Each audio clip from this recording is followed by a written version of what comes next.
Yigitlar, hammaga salom.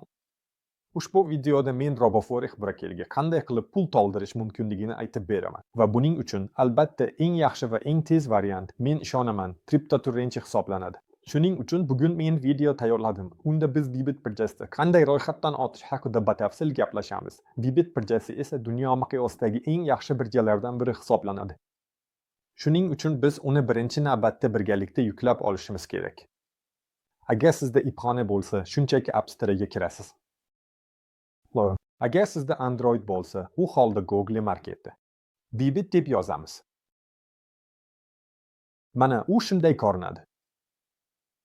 Lekin menda u allaqachon o'rnatilgan. Shuning uchun siz uni o'zingiz yuklab olishingiz kerak bo'ladi. Bybit birjasini o'rnatganingizdan so'ng, sizda mana shunday Bybit ilovasi paydo bo'ladi. Shuning uchun men darhol u yerga kiraman.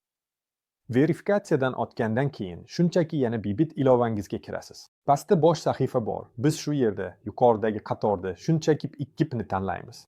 Mana shunday topamiz va shu yerga o'tamiz. Aynan bu xarid bizda sotuvchilar borligini bildiradi va biz ularga ma'lum ravishda pul o'tkazamiz. Lekin eng avvalo siz nima qilishingiz kerak? Qarang, pastda profil deb nomlangan bo'lim bor. Shuning uchun profilga o'tamiz va to'lov usuli mavjud. Albatta pastda to'lov usulini qo'shishingiz kerak. Ya'ni agar siz yana raqamli dollarlarni sotsangiz, pul qaysi kartangizga tushishini ko'rsatishingiz kerak. Shuning uchun albatta yuqorida to'lov usulini tanlab, o'zingizning bankingizni tanlaysiz. Bu Sberbank, Tinkoff yoki siz foydalanadigan Alfa Bank bo'lishi mumkin. Pastda ism, familiya allaqachon ko'rsatilgan. Keyin hisob raqamini kiriting. Bu majburiy emas, lekin ko'rsatganingiz ma'qul. Eng asosiysi, bu karta raqami, uni albatta ko'rsatish kerak. Shuningdek, o'z mobil telefon raqamingizni ham qo'shishingiz mumkin. Menda hammasi bor, shuning uchun men orqaga bosmoqchiman. Agar siz ikkipdan chiqqan bo'lsangiz, yuqoridagi ikkip qatorini yana tanlang, o'ting va bu yerda filtr qo'yishingiz kerak bo'ladi. Agar sizda tekshirilgan merchantlar belgilangan bo'lmasa, albatta belgilang. Shuningdek, mavjud e'lonlarni ham belgilang. Tasdiqlash tugmasini bosamiz. Keyin siz to'ldirmoqchi bo'lgan summani ko'rsatishingiz kerak. Agar buni birinchi marta qilayotgan bo'lsangiz, albatta eng kam miqdorni kiriting. Bu shunchaki mashq qilish uchun 500 rubl. 500 rubl kiritasiz va keyin to'lov usuli qismida pul yuboradigan bankingizni tanlaysiz. Men Sberbankni tanlayman. Shunday qilib, hozirda bizda barcha sotuvchilar ko'rsatilmoqda. Va sotuvchi qanchalik yuqorida bo'lsa, siz uchun kurs shunchalik foydaliroq bo'ladi. O'ng tomonda bizda buyurtmalar soni va foizlar ko'rsatilgan, ya'ni bu yakunlangan bitimlar. Umuman olganda, 1000 ta buyurtma va 99% bitimlar bo'lsa, bu ideal variant hisoblanadi. Shuning uchun bemalol uni tanlashingiz mumkin. Xarid qilishni tanlaymiz va bizda yangi menyu ochiladi. Eng avvalo, men sizga darhol sotuvchining shartlarini o'qib chiqishni tavsiya qilaman. Ya'ni bu yerda mekerning shartlari ko'rsatilgan. Demak, faqat mening shaxsiy Sberbankimga Sberdan to'lov qabul qilaman. Va bank orqali rekvizitlar bilan ishlayman. Bybit banklardagi to'lov nomlar mos kelsa. Ajoyib variant. Shuning uchun bu yerga o'tkazmoqchi bo'lgan summani yozamiz. Shuningdek, aytaman, avval sinab ko'rish uchun $500 dan boshlaymiz. Xarid qilish tugmasini bosamiz. Mana bu yerda tasdiqlashni tanlaymiz. Endi esa biz bitimni amalga oshirishimiz kerak. Bu odamga 500 rubl o'tkazishimiz lozim. Buning uchun to'lash tugmasini bosamiz va ko'ramiz. U hisob raqamini va karta raqamini ko'rsatgan. Menimcha sizga shunchaki hisob raqamiga pul o'tkazish kerak. Chat ham bor. U yerda siz u bilan muloqot qilishingiz mumkin. Ya'ni bu haqiqiy sotuvchi. Agar nimanidir tushunmasangiz, unga savollar berishingiz mumkin. Shuning uchun qo'rqmang, yozing. Albatta qaysi bank orqali yuborishingizni tanlang. Agar Sberbank. Hisob raqamini ko'chiryapman. Qo'yib olamiz.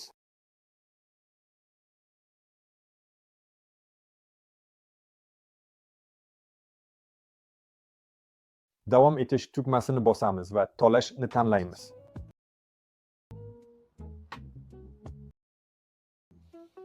Shunday qilib, operatsiya chekini ham olishimiz mumkin. Saqlash. Fayllarni darhol saqlaymiz, chunki bularning hammasini unga ko'rsatamiz. To'lov amalga oshirildi.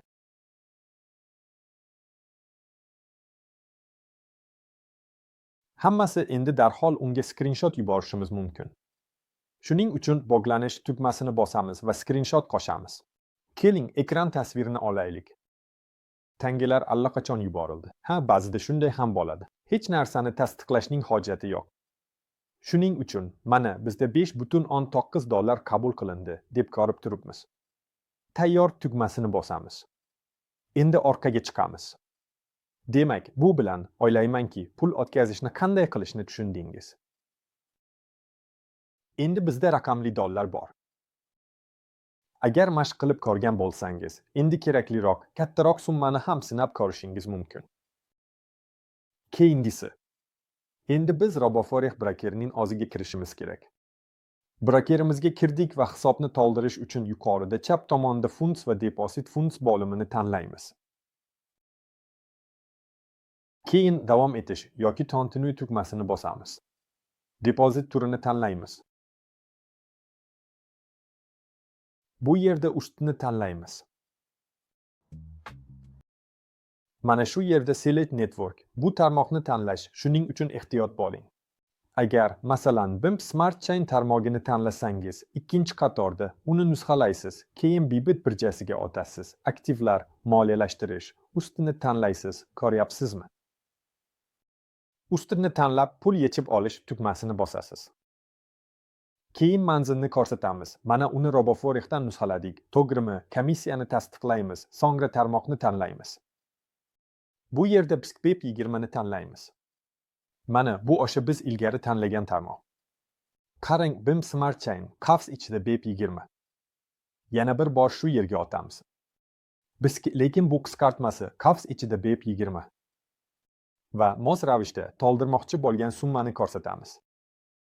Masalan, bilmayman, $10 deb olaylik. Shunday qilib, pul yechib olish tugmasini bosasiz.